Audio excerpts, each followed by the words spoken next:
Senate Bill 1663, an act concerning abortion. Third reading of the bill. Senator O'Malley. Mr. President, again, thank you. This is the third component of the Born Alive package. And what it provides is that a child born under any circumstances would receive all reasonable measures consistent with good medical practice. It also requires a second physician to give an opinion of viability and to deliver such reasonable measures of care as are defined in 1663. Again, I'd be happy to answer any questions there may be. Is there any discussion? Senator Cullerton. Would the sponsor yield? Sponsor indicates he'll yield. Senator O'Malley, which one of these bills was the Medical Society, did they testify against? Was it all three of them or just this one? Senator O'Malley. You know, I really can't speak for them, but I suspect their major issue was with 1661. Any further discussion? Senator Obama. Thank you, Mr. President. Will the sponsor yield for a question? Sponsor indicates he'll yield. Yeah, just along the same lines, obviously there's an issue that we've debated extensively both in committee and on the floor, so you know, I don't want to belabor it, but I did want to point out, as I understood it during the course of the discussion in committee, one of the things that we were concerned about, or at least I expressed some concern about, was what impact this would have with respect to the relationship between the doctor and the patient and what liabilities the doctor might have in this situation.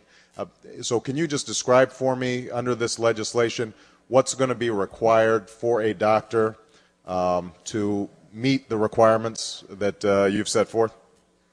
Senator O'Malley.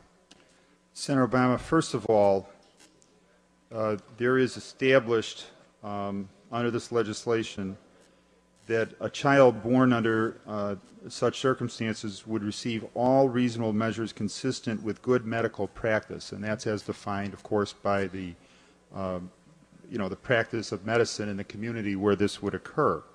It also requires, in two instances, that that an attending physician be brought in to assist and advise with respect to the issue of viability, and in particular, where there's a suspicion on behalf of the physician that the child may be viable, that there's a suspicion, so that the attending physician would make that decision as to whether that would be the case. The other one is where the child is actually born alive and then is actually born alive, in which case then the physician would call as soon as practically possible for a second physician to come in and determine the viability. Senator Obama. So, and again, I'm not going to prolong this, but I just want to be clear because I think this was the source of the objections of the Medical Society. As I understand it, this puts the burden on the attending physician, who has determined, since they were performing this procedure, that in fact this is a non-viable fetus, that if that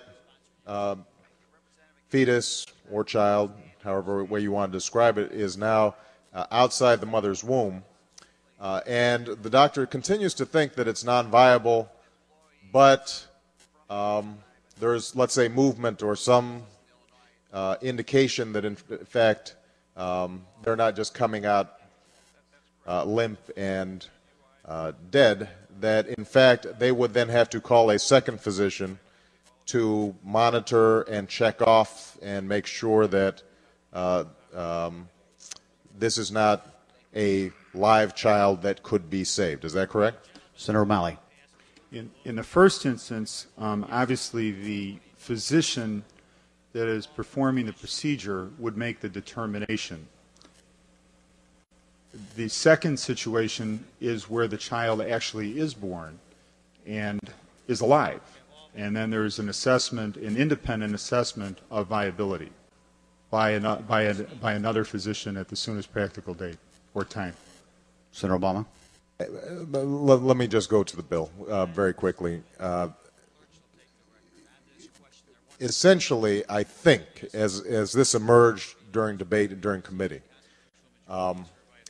the only plausible rationale to my mind for this legislation would be if you had a suspicion that a doctor, the attending physician, who has made an assessment that this is a non-viable fetus, and that, let's say for the purposes of the mother's health, is being, that labor is being induced, that physician, A, is going to make the wrong assessment, and B, if the physician discovered after the labor had been induced that in fact he made an error or she made an error, and in fact that this was not a non-viable fetus but in fact a live child, that physician of his own accord or her own accord would not try to exercise the sort of medical measures and practices that would be involved in saving that child. Now, if you think that there are possibilities that doctors would not do that, then maybe this bill makes sense. But I suspect, and my impression is that the medical society suspects as well, that doctors feel that they would be under that obligation, that they would already be making these determinations, and that essentially adding an additional doctor who then has to be called in an emergency situation to come in and make these assessments is really designed simply to burden the original decision of the woman and the physician to induce labor and perform an abortion. Now, if that's the case, and I know that some of us feel very strongly one way or another on that issue, that's fine, but I think it's important to understand that this issue ultimately is about abortion and not live births, because if these are children who are being born alive, I at least have confidence that a doctor who is in that room is going to make sure that they're looked after. Thank you, Mr. President. Is there any further discussion? Any further discussion? If not, Senator O'Malley to close. Thank you, Mr. President. I appreciate the comments from the previous speaker, but I can assure you that the interest of everybody, I think, in this state would be to protect the life of a child, including the physicians who were involved there. And I believe that the second opinion physician would actually, in many ways, protect not only the interests of that child, which is its primary responsibility, but to make sure that if there was any error in judgment of any kind by the primary physician, that the burden associated with that failure in decision would be minimized. And so I request your support of this legislation so that this package can move to the Illinois House, where it can be given some serious consideration. Thank you.